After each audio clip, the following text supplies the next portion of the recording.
Terminamos la serie desde el primer matrimonio. La semana que viene vamos a tener un mensaje especial por ser domingo de resurrección y después empezamos con el libro de Apocalipsis. Entonces va a ser de mucha bendición. Ya lo he estudiado para el Instituto Bíblico y es un libro que creo yo muchas personas enseñan equivocadamente con el enfoque incorrecto, y va a ser una bendición poder a lo mejor desmentirnos de algunas cosas y a lo mejor comprobar algunas cosas que ni siquiera sabíamos que estaban en la Biblia. Oren por mí porque no es un libro fácil de interpretar, pero sí es un libro que va a ser de muchísima bendición para tu vida. Ok, ya estás en Génesis 3. Dice así, vamos a empezar desde el versículo 14. La semana pasada nos enfocamos en el 16 al 19. Hoy nos vamos a enfocar en el 14, 15 y 21. Entonces dice así: y Jehová Dios dijo a la serpiente: por cuanto esto hiciste, maldita serás entre todas las bestias, entre todos los animales del campo. Sobre tu pecho andarás, y polvo comerás todos los días de tu vida. Y pondré enemistad entre ti y la mujer, y entre tu simiente y la simiente suya. Esta te herirá en la cabeza, y tú le herirás en el calcañar. A la mujer dijo, vamos a brincar el versículo 21, y dice así: y Jehová Dios hizo al hombre y a su mujer túnicas de pieles y los vistió. Oramos.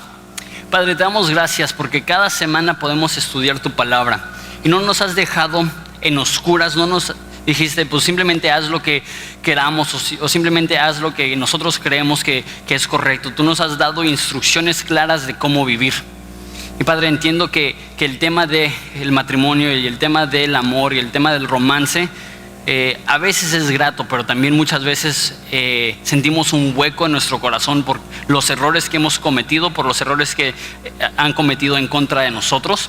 Y Padre, te pido que en esta mañana tú puedas a través del Evangelio abrir nuestros ojos a la libertad que tenemos en ti. Te amamos, Padre, te damos gracias por la muerte de Jesús. Te pido que nos ilumines para poder aprender algo en esta mañana, en esta tarde. En nombre de Jesús, amén.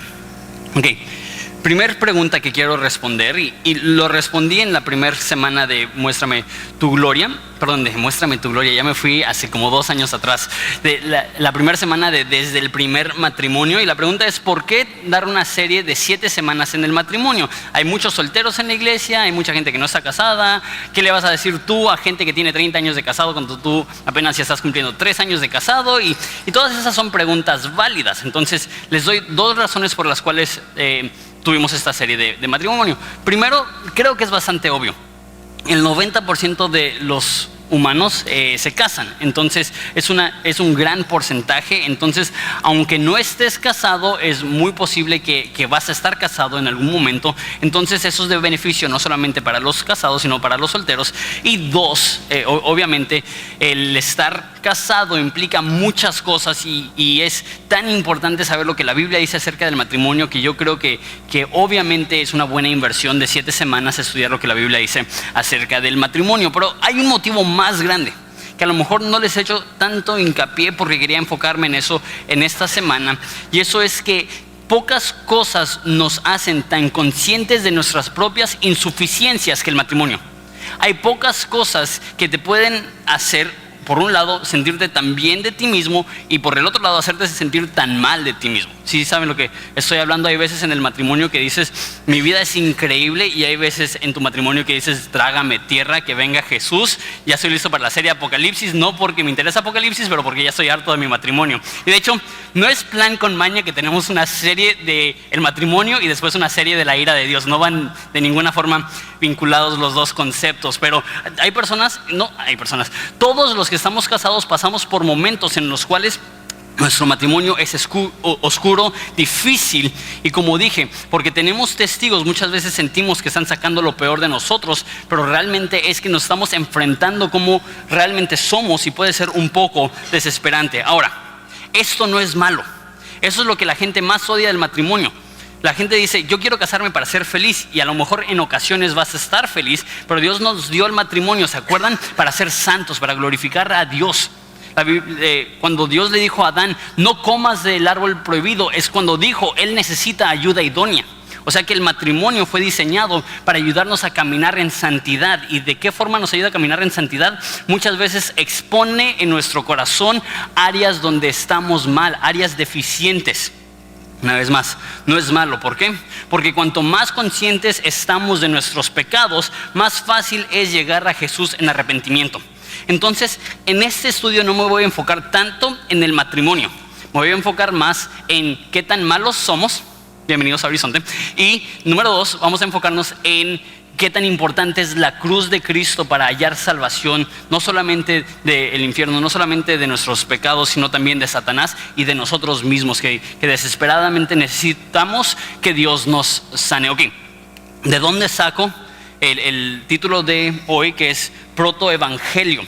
Esa palabra protoevangelio es latín, la usó por primera vez alguien que se llama Justino, que fue un mártir del segundo siglo, y él se refería a Génesis 2:15 como el protoevangelio. Protoevangelio es latín, que significa el primer evangelio. Justino, como cientos de personas creían y creen, que esa es la primer mención del evangelio en la Biblia. El evangelio es que tú y yo somos malos. El evangelio es que nosotros necesitamos un intermediario para poder llegar a Dios. El evangelio es que porque nosotros le hemos fallado a Dios, no hay nada que nosotros podemos hacer para estar bien con Dios. Entonces Dios viene, toma forma de humano, Él vive la vida perfecta que nosotros no vivimos, Él muere la muerte que nosotros merecíamos haber muerto, y Él resucita para ofrecernos el regalo de la vida eterna. Eso es el evangelio. Esto no es un mensaje exclusivo para el Nuevo Testamento. Es fácil pensar que el Antiguo Testamento trata de la historia de Israel y trata de los sacrificios y trata de la ley, y ya el Nuevo Testamento trata de Jesús y trata de la cruz y trata del sacrificio. No es así. Desde el capítulo 3 ya estamos viendo señales de la cruz, ya estamos viendo señales del evangelio. Les leo el versículo, dice así, versículo 15. Dice: y pondré enemistad entre ti, aquí le está hablando a Satanás, y la mujer, entre tu simiente y la simiente suya. Hablando de Jesús, te herirá en la cabeza, o sea, que te va a aplastar, y tú le herirás el calcañar. Ese es el concepto, que Jesús en la cruz destruyó a Satanás, y Satanás en la cruz lastimó, sin destruir, pero lastimó a Jesús. De hecho, hasta el productor Mel Gibson tenía un concepto del protoevangelio, porque no sé si se acuerdan de la película La Pasión de Cristo.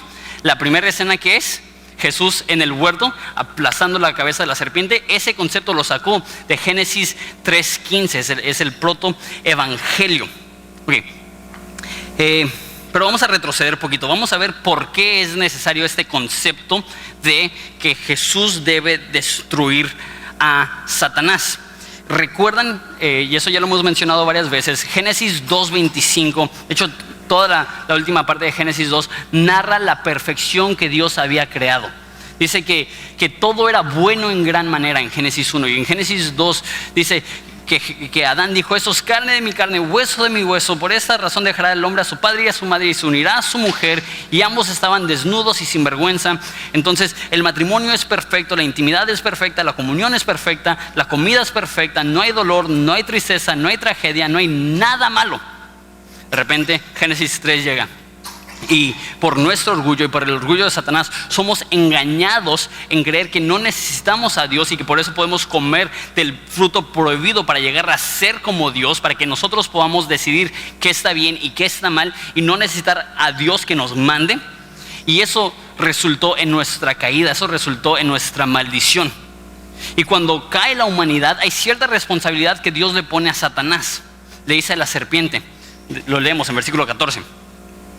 Dice así: por cuanto esto hiciste, maldita serás entre todas las bestias, entre todos los animales del campo, sobre tu pecho andarás y polvo comerás todos los días de tu vida. ¿Qué es lo que está haciendo? Está haciendo una maldición. Aquí vemos que Jesús se pudo haber quedado, que Dios se pudo haber quedado en el cielo y hubiera dicho: ¿sabes qué, humanidad? Ya estuvo. Ustedes por su cuenta, yo por la mía. Pero el hecho que Él estaba dispuesto a intervenir demuestra el amor que Él le tiene a su creación. Ok, protoevangelio es Génesis 3:15, es lo que la mayoría de personas ven como la primera mención del evangelio. Yo no creo que es la primera mención. Si puedes retroceder un poquito, ve a Génesis 1 en tu Biblia. Vamos a leer los primeros 3 versículos en tu Biblia para demostrarte que este concepto de pecado, tinieblas, oscuridad y la gracia de Jesús que nos puede sacar de eso no es algo que inició en el Nuevo Testamento, es algo que inició en la primera frase de la Biblia. Génesis 1 dice: en el principio creó Dios los cielos y la tierra estaba desordenada y vacía.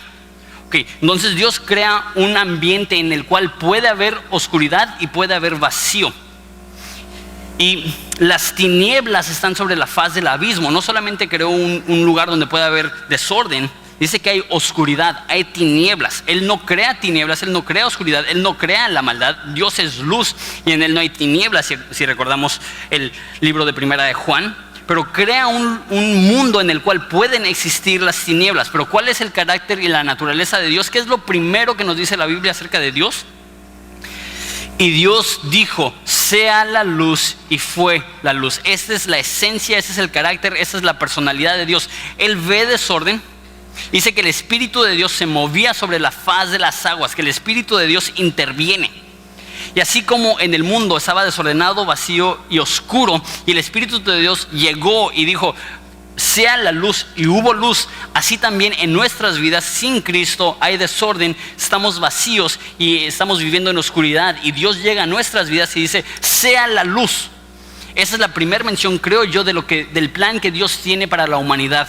Que las tinieblas se iban a esparcir a todo rincón del mundo, pero que iba a llegar Jesús y en la cruz decir consumado es, pagado por completo, que Él vino a traer la luz y fue la luz. Pero ¿por qué necesitamos la luz? Por esto que está sucediendo, la maldición del mundo, lo que vimos la semana pasada.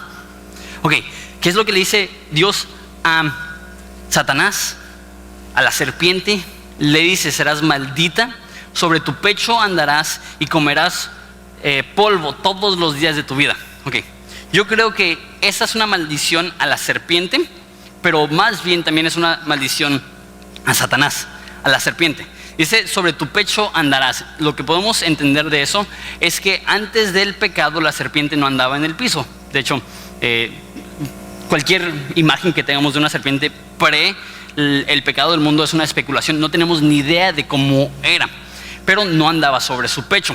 Y dice que polvo comerás. Y tú dices, no, pues según yo las serpientes comen ratones y cosas así. No, ¿cómo que comen polvo? No, pues por rezar en el piso, cada vez que sacan su lengua y está húmeda, ¿qué es lo que sucede? Agarran polvo y literalmente las serpientes están tragando y comiendo polvo.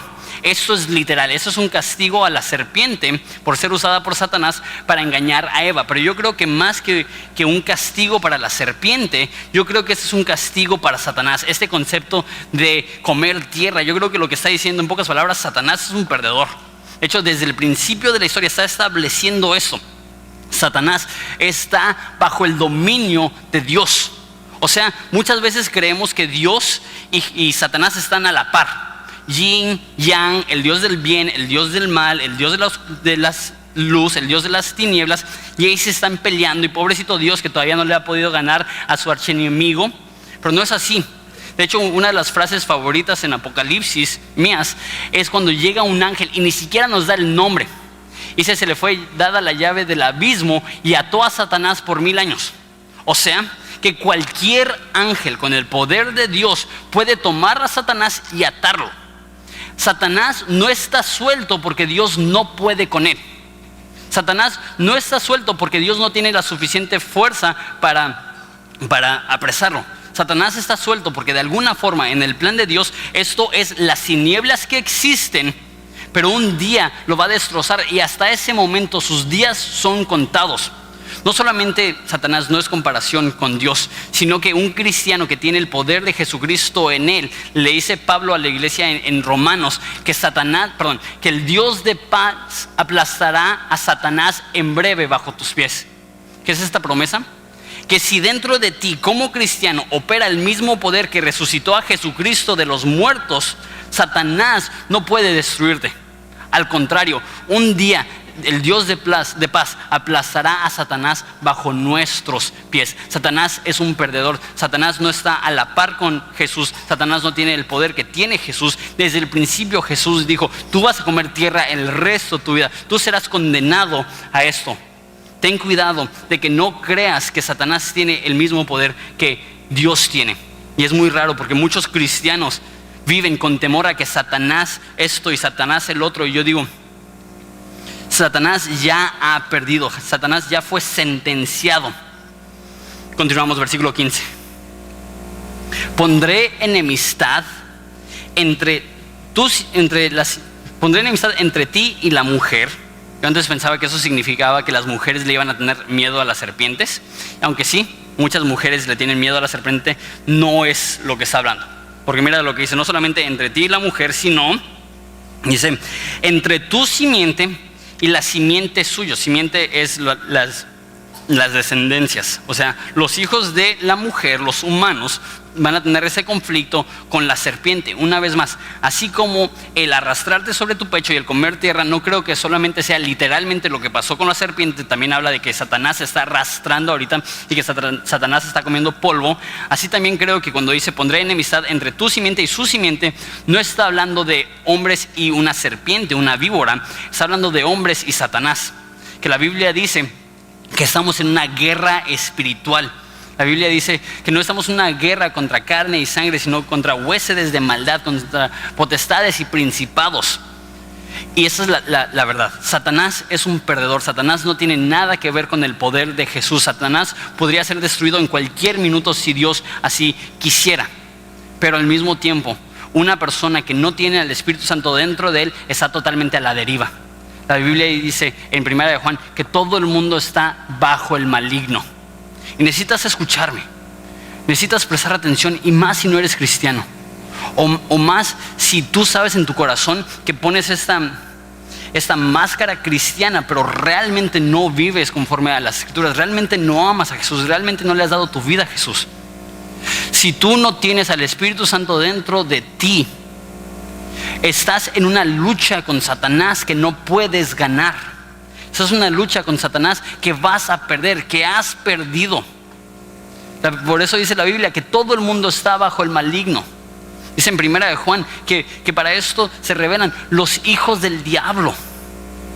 Escúchame bien, no lo digo para juzgar, lo digo en amor, intentando decir la verdad.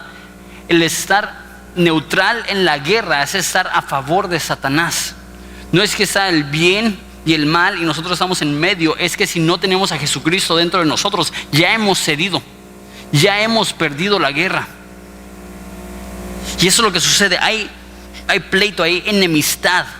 Satanás odia a Dios, y porque Satanás odia a Dios, Satanás odia cualquier cosa que Dios ama. Y porque Dios ama a la humanidad y porque Dios te ama a ti, Satanás te odia y te quiere destruir. Necesitas protección. Necesitas salvación. Necesitas que alguien más grande que tú, alguien más poderoso que tú, que te defienda.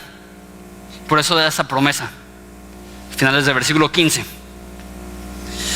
Esta te herirá en la cabeza y tú le herirás el calcañar. No me gusta cómo lo traduce la Reina Valera. Aquí parece estar diciendo que la mujer va a herir la cabeza, y que Satanás va a herir el pie de la mujer. Eso no es lo que quiere decir en el original. De hecho, les leo dos traducciones que creo que están un poco mejor en esa. La NBI dice eso, de hecho está en la última parte de la pantalla. Dice, entre tu simiente y la de ella y su simiente, o sea, no Eva, no la mujer, su simiente te aplastará la cabeza, pero tú le morderás el talón. Esa es la NBI, la nueva versión internacional. Me gusta como lo dice la traducción al lenguaje actual. Dice, pondré enemistad entre sus descendientes y los tuyos. Un hijo suyo te aplastará la cabeza y tú le morderás el talón. ¿Qué es lo que está diciendo? Hay una guerra real en la cual cualquier humano que rechaza a Jesús pierde. Pero ¿qué es lo que dice? Va a venir un hombre. Y es bien interesante que dice del simiente de ella. ¿Por qué?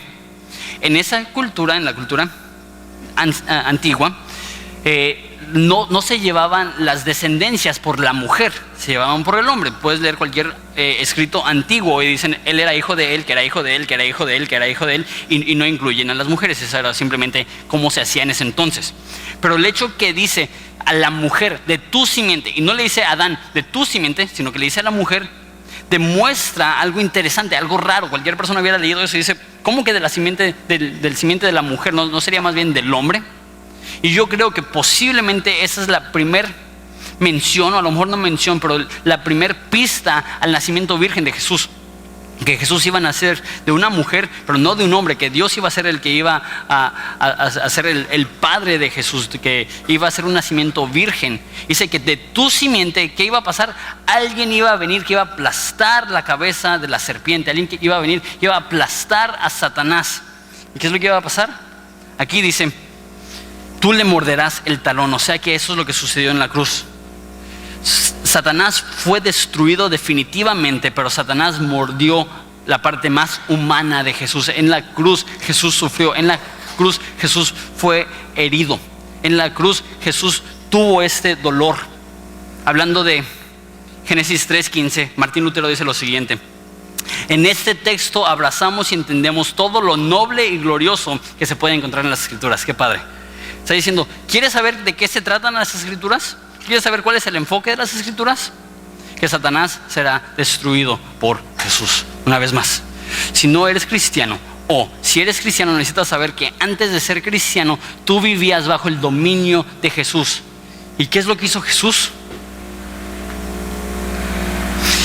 Dice en Colosenses capítulo 2, 13.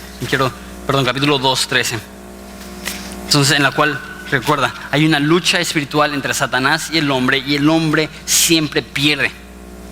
Mira lo que hizo Jesús. Eso es Colosenses 2:13. Si lo pueden poner en pantalla, por favor. Dice, y a ustedes, estando muertos en pecados y en la incircuncisión de su carne, les dio vida juntamente con él, perdonando todos los pecados, anulando el acta de los decretos que había en contra de nosotros, que nos era contraria, quitándola en medio y clavándola en la cruz. Y aquí está el versículo clave. Y despojando los principados y las potestades, y los exhibió públicamente, triunfando sobre ellos en la cruz. Ese es el momento cuando Jesús aplasta la cabeza de la serpiente. Ese es el momento cuando Jesús aplasta la cabeza de la serpiente, cuando Jesús aplasta la cabeza de Satanás. Mira lo que dice: estábamos muertos. Y dice que teníamos un acta de decretos que era contra nosotros. Velo de esta forma. Cada vez que pecas, es como si se estuviera escribiendo.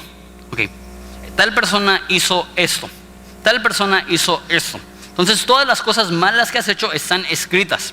No solamente las cosas malas, todas las cosas buenas que no has hecho también están escritas.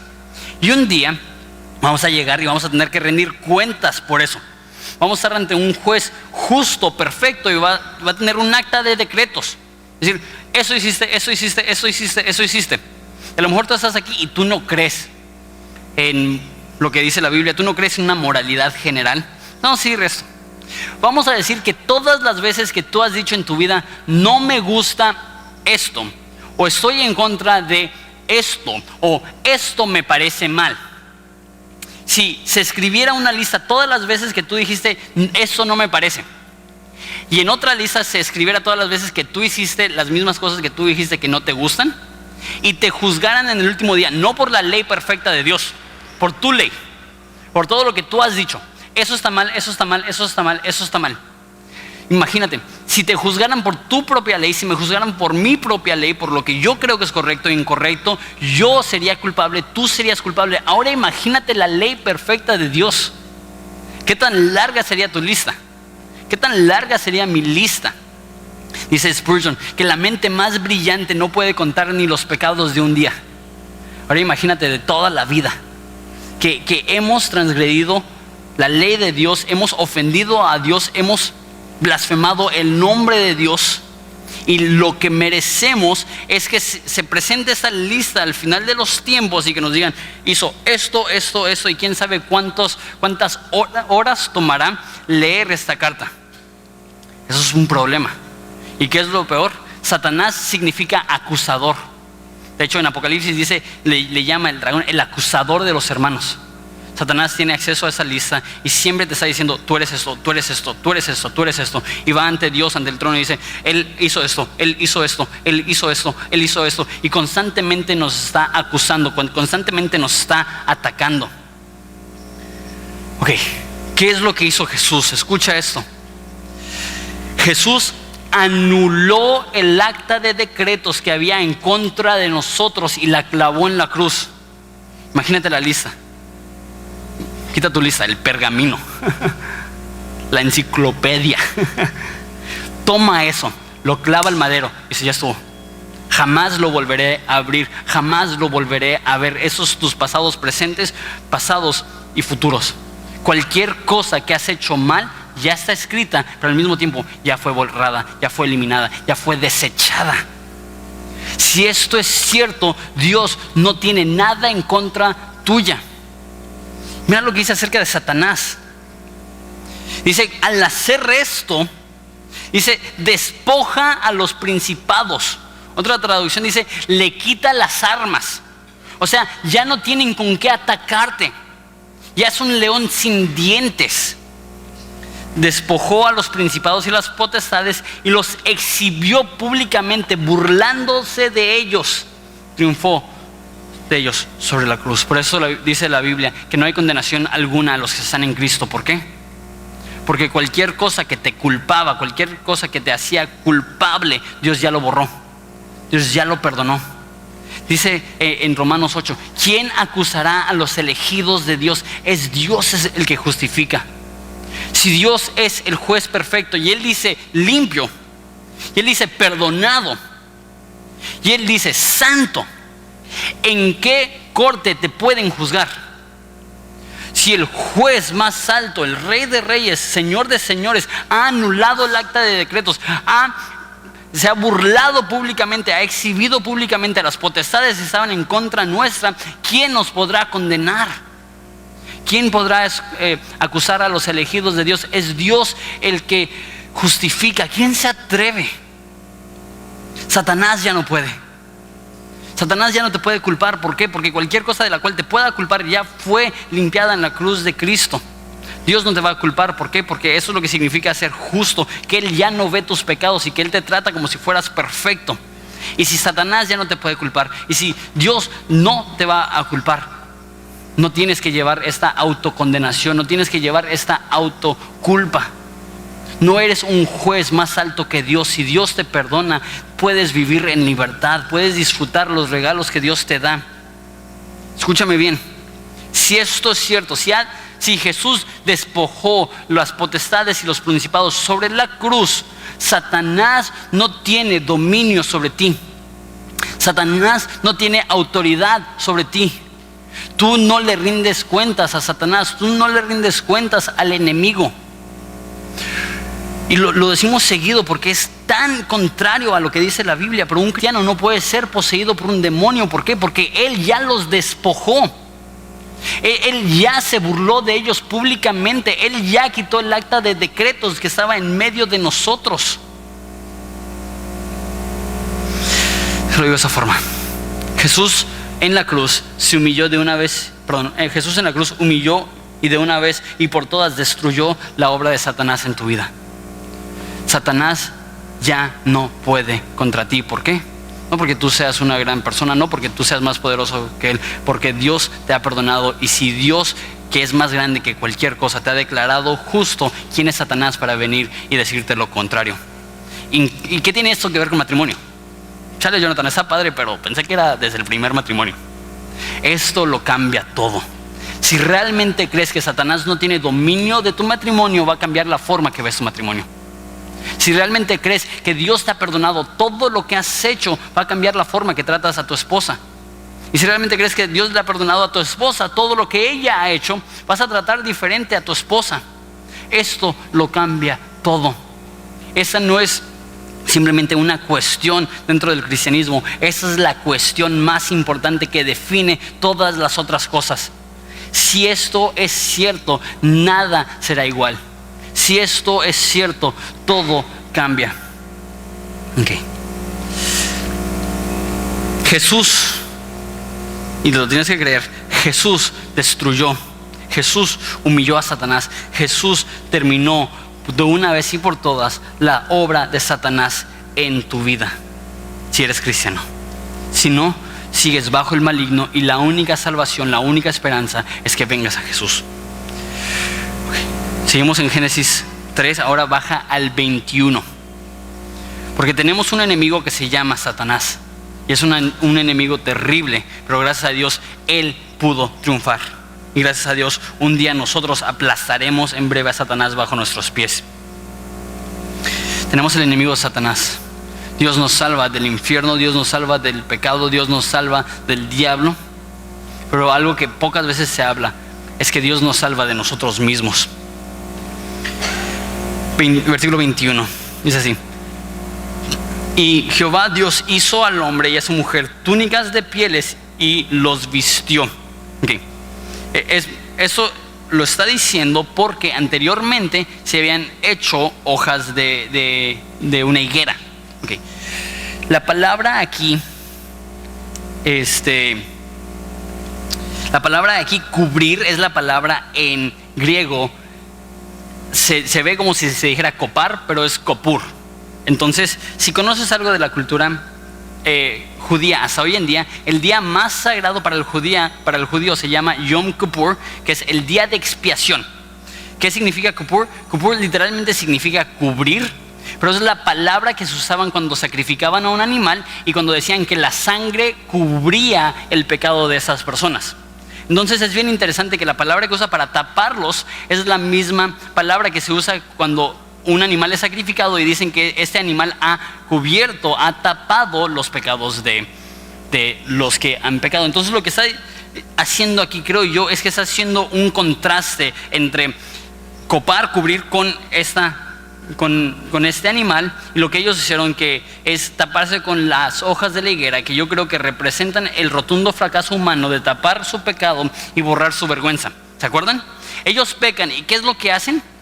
Cosen hojas de una higuera para taparse.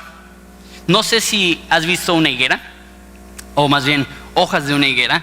En el Instituto Bíblico tenemos una higuera grande, de hecho son dos, que dan cientos de higos. De hecho, cuando están en temporada es de lo más padre, porque puedes ir y estar literalmente arrancarlos del árbol y estarlos comiendo. Y si conoces las hojas de una higuera, son hojas grandes, son hojas como de este tamaño.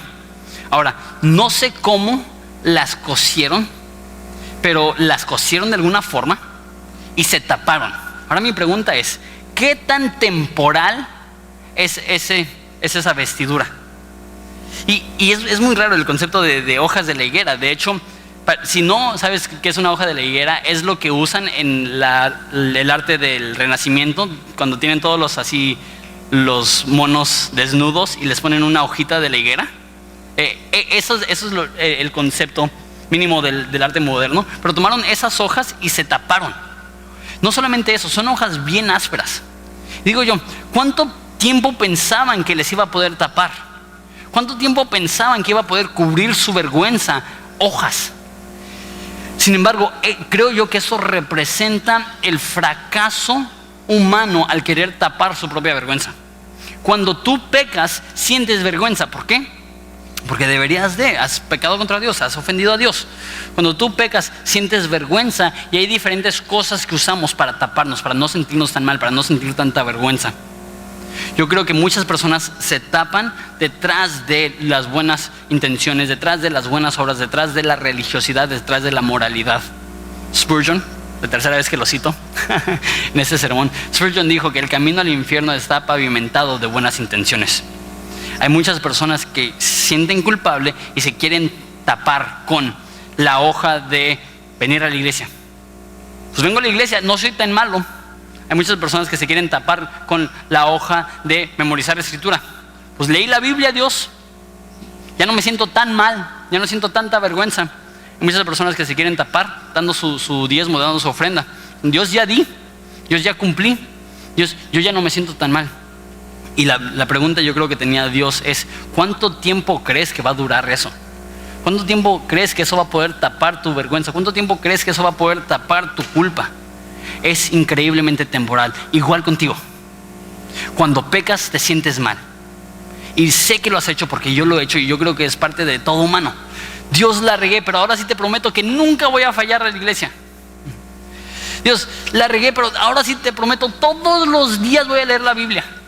Media hora, bueno, 5 minutos, pero la voy a leer, te lo prometo. ¿Sabes qué? Ya fallé, Dios, pero te prometo que si me ayudas me voy a ir de misionero a China. Te lo prometo. Y empezamos a negociar con Dios. ¿Por qué? Nos sentimos mal por lo que hicimos y queremos tapar nuestra vergüenza con nuestras propias obras. Eso no es lo que hace Dios. Eso no es lo que dice Dios. Eso no es lo que quiere Dios. Dios llega y dice, les hace una túnica. Ahora la pregunta es, ¿qué tiene eso que ver? Yo creo que aquí está diciendo de la permanencia. Tú intentas tapar tu vergüenza y dura unos minutos. Porque cuando haces esas promesas, ¿cuánto tiempo tarda hasta que las rompes? ¿Cuánto tiempo después de que le haces una promesa a Dios y dices, jamás vuelvo a hacer? ¿Cuánto tiempo tarda hasta que lo haces? ¿Un mes? ¿Una semana? ¿25 minutos? Y es que así somos. La hoja de la higuera es temporal, la hoja de la higuera es incómoda. Él llega y dice, ¿sabes qué? Te voy a decir de algo mejor, de algo más permanente. Y esta es la primera vez que alguien muere, o que algo muere más bien. Dios tiene que matar a ese animal para tapar los pecados, para tapar la vergüenza del ser humano. Así también tú y yo sufrimos de vergüenza, pero Dios mató a su Hijo para taparnos con la preciosa sangre de Jesucristo. Dice Colosenses que seamos vestidos de Jesucristo. Y ahora, ¿qué animal fue? No nos dice. Pero yo podría especular que es un cordero. ¿Por qué? Porque en el próximo capítulo 4, vemos que Abel trae corderos a un sacrificio. Yo digo, ¿cómo sabía eso? Si no es que Dios ya había matado primeramente un cordero. Yo creo que los vistió con las pieles de este cordero y Juan el Bautista reconoce esto. Y miles de años después, cuando ve a Jesucristo, ¿qué es lo que dice? He aquí el Cordero de Dios que quita el pecado del mundo. Tú sientes vergüenza. Yo siento vergüenza. Tú y yo nos queremos esconder de Dios. Dios llega y dice, no tienes que esconder. Yo puedo cubrir ese pecado. Yo puedo tapar esa maldad. Puedo borrar estas cosas. Más increíble. No tengo tiempo para ir allá y desarrollarlo, pero Romanos 5 habla de este concepto del primer Adán y el segundo Adán. El primer Adán es Adán de Génesis. Dice que por el pecado de uno la muerte fue dada a todos. Pero después dice, hablando del segundo Adán, hablando de Jesucristo, que por la obediencia de uno vida fue dada a todos. Así como tú y yo sentimos vergüenza, Dios viene y a través de su sangre te limpia del pecado, te limpia de la maldad y ya no tienes por qué sentir esa vergüenza. Eso es libre. Velo de esa forma. Yo tengo un hijo, Juanito tiene 1 año y medio.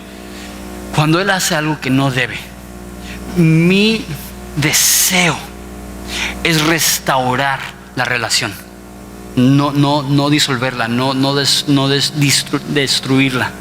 Así también Dios, Él creó a la humanidad y en este momento hay separación, en este momento hay vergüenza. ¿Qué es lo que hace Dios? Dios quita, Dios remueve. Ya vimos, Dios anula el acta de decretos que era en contra nuestra y ahora somos declarados libres. Como dice Pablo, de ser hallado en Dios, no teniendo mi justicia que es por la ley, sino su justicia, la justicia de Dios que es por la fe. Por favor, a lo mejor eso ya lo he escuchado 1000 veces. Te pediría que no dejes que la repetición cause callos en tu corazón para que pierdas el asombro de cuán increíble es esto.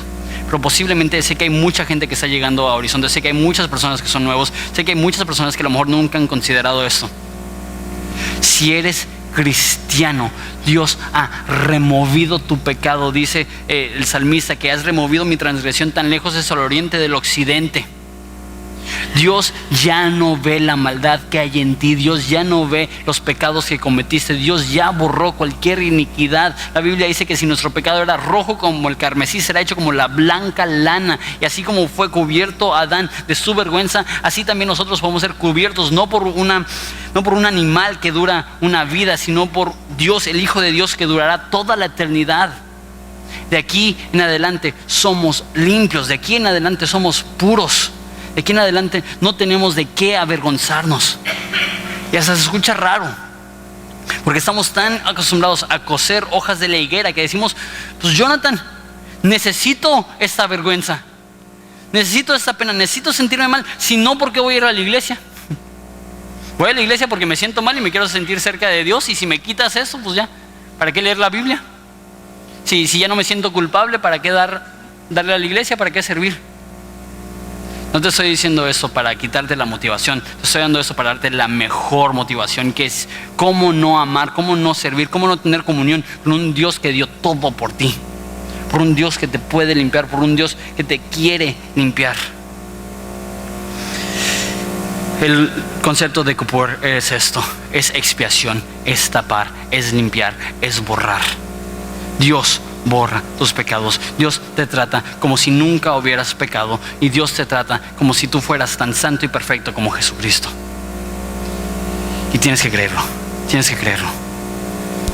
Yo creo que muchas personas se enfocan en lo que el cristiano debe de hacer y se nos olvida que antes de saber lo que debemos de hacer, necesitamos saber en qué creer. ¿Y en qué debemos de creer? En este. Este es el mensaje de salvación para todo el mundo. Que Dios se despojó de sí mismo, se hizo en forma de carne, fue humilde hasta la muerte y muerte de cruz, y que ahora por esa muerte, ahora por ese sacrificio, tú y yo podemos tener vida. Satanás fue destruido sobre la cruz. Nuestro enemigo del infierno ya fue destruido. No solamente es destruido el enemigo del infierno, no solamente es destruido el enemigo del pecado, no solamente es destruido el enemigo de Satanás. Tú y yo tenemos pecado, y tú y yo somos malos por naturaleza. Y créeme, nadie te ha lastimado más que tú. Nadie te ha mentido más que tú. Nadie te ha decepcionado más que tú. Nadie te ha dado la espalda más que tú. Nadie te ha traicionado más que tú. Pero Jesús vino a salvarte de ti mismo. Jesús vino a salvarte de aquello que tarde o temprano te iba a destruir. Y qué hermoso que hace miles de años Jesús ve la tragedia humana y no se queda con los brazos cruzados, sino que inmediatamente dice: eres pecador. No lo mencioné, no puedes estar en el paraíso, pero deja cubro tu vergüenza. Tú pecaste y por eso te sientes mal. Déjate hago una túnica. Y así también con nosotros. Ahorita no estamos en el paraíso, llegará el día donde estaremos entre la presencia de Dios, pero a ese momento Él nos ha cubierto con la preciosa sangre de Jesucristo y somos limpios. ¿Les parece si nos ponemos de pie y oramos?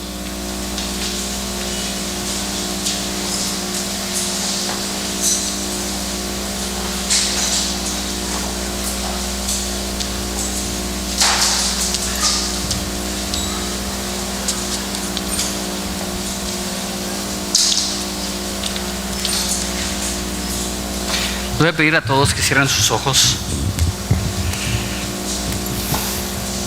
El pasaje que mencioné de Romanos, lo voy a leer.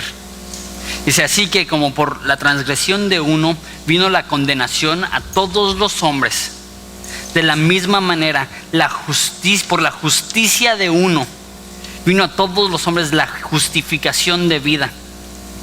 Porque así como por la desobediencia de un hombre los muchos fueron constituidos pecadores, así también por la obediencia de uno los muchos serán constituidos justos. Pero la ley se introdujo para que el pecado abundase, mas cuando el pecado abundó, sobreabundó la gracia. Este es el mensaje de la cruz. No importa qué es lo que has hecho, hay perdón. No importa de dónde has venido, hay perdón. No importa qué atrocidad has hecho, Dios te ama y Dios te quiere perdonar. Y como lo dije, si eres cristiano es cuestión de creerlo. Si es cristiano es cuestión de decir: Dios, yo creo que tú moriste por mis pecados y ahora yo no tengo que morirme de la vergüenza. Es decir, yo creo que tú tomaste mi castigo y ya no tengo que autocastigarme. Oramos. Jesús, este mensaje es tan importante. Es el evangelio. Es el hecho que tú destruirás de una vez y por todas a Satanás algún día. Pero al mismo tiempo en la cruz tú le desarmaste, tú lo despojaste, tú le removiste los dientes con los cuales nos mordía. Y ahora tenemos un acusador, pero nos acusa en vano.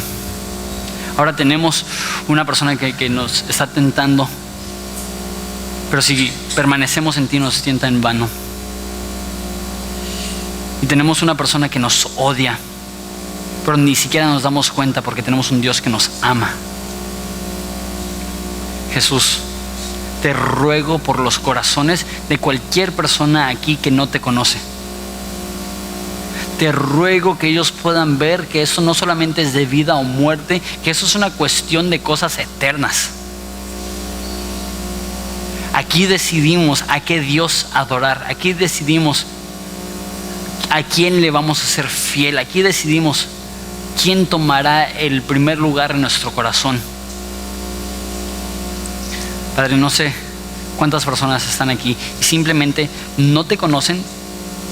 A lo mejor les enoja las cosas que digo. A lo mejor creen que es intolerante o orgulloso de mi parte decir esto. Padre, te pido que ablandes su corazón para que vean que eso no es un juicio, sino una salvación. Que eso no es una condenación, sino que eso es una oportunidad para que ellos puedan ver que solamente en ti hay vida. Te doy gracias que tú has traído aquí a personas que no te aman, pero en tu amor y en tu gracia, tú has permitido que ellos escuchen este mensaje.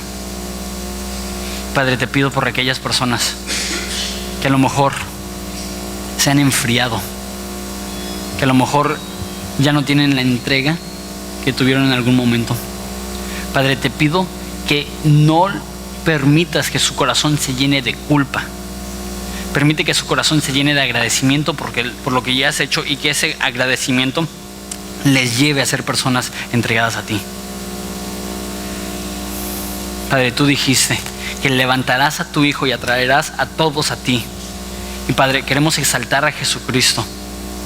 Y queremos que todos conozcan que no hay otro nombre dado a los hombres por el cual podemos ser salvos más que Jesucristo. Que hay un solo Dios y un mediador entre Dios y el hombre, y es Jesucristo, hombre. Que ante tu nombre toda lengua confesará y toda rodilla se doblará, y todos confesarán que tú eres Dios para la gloria del Padre. Y Jesús, te amamos. Te pido por los que están aquí, que a lo mejor simplemente no habían considerado eso en un momento. Recuérdanos que tú ya lo pagaste todo. Te damos gracias. En el nombre de Cristo Jesús.